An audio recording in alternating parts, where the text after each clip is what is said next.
Hi guys. So ఈరోజు నేను కొన్ని ఇంపార్టెంట్స్ మాట్లాడాలనుకుంటున్నానండి. వీడియో ఎండింగ్లో అయితే చెప్తానండి.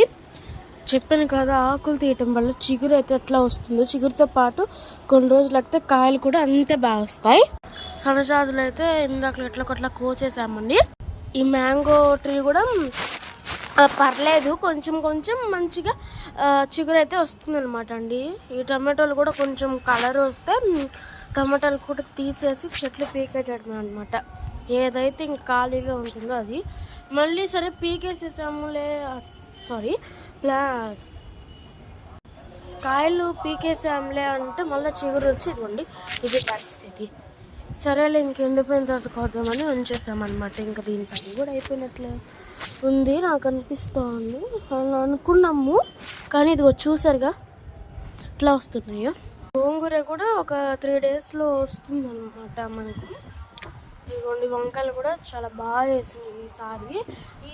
ఈ చెట్లకి కూడా బాగానే వేస్తాయి కానీ ఎక్కువ కొంచెం పెద్దగా ఇచ్చేది మటుకి ఈ చెట్టే. కానీ నేను మొన్న చెప్పాను కదండి, ఈ చెట్టుకి ఏ వంకాయ వచ్చినా సరే పుచ్చి అది వస్తంతోనే పుచ్చితో వస్తుంది. మనం ఏం చేస్తాం, ఇది ఇక్కడ కూడా మనకి బాగానే ఉంది.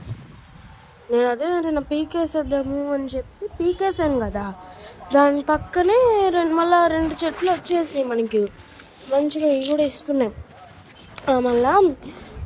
ఇదండి అసలు ఇది ఎప్పుడు వస్తుందా అని బాగా వెయిట్ చేస్తున్నాను. మర్చిపోయానండి, వీడియో ఎండింగ్లో చెప్తానండి అదే ఇంపార్టెన్స్. నాకు యాక్చువల్గా గివ్ అవే తీద్దాము, కానీ ఎన్ని సబ్స్క్రైబర్స్, మరీ 10 సబ్స్క్రైబర్స్ అయితే ఈజీగా ఉంటుంది తీయటానికి కూడా. కనీసం 25 సబ్స్క్రైబర్స్ వీడియో కూడా ఈసారి 10 అబోవ్ రావాలి అంతే. 10 అబోవ్ వస్తేనే గివ్ అవే, 25 సబ్స్క్రైబర్స్ వస్తేనే గివ్ అవే. అసలు మీరేమనుకుంటున్నారండి, మరి 10 అంటే ఈజీగా 10 చేసేస్తారు. 25 అయితే కష్టంగా కూడా ఉంటుంది. అందులోకి నేను కూడా మెటీరియల్స్ కూడా ఈజీగా కొనుక్కోవచ్చు. మరి లైక్ చేయండి, సబ్స్క్రైబ్ చేయండి. ఇంకా మంచి మంచి వీడియోస్తో కూడా నేను మీ ముందుకైతే వస్తానన్నమాట.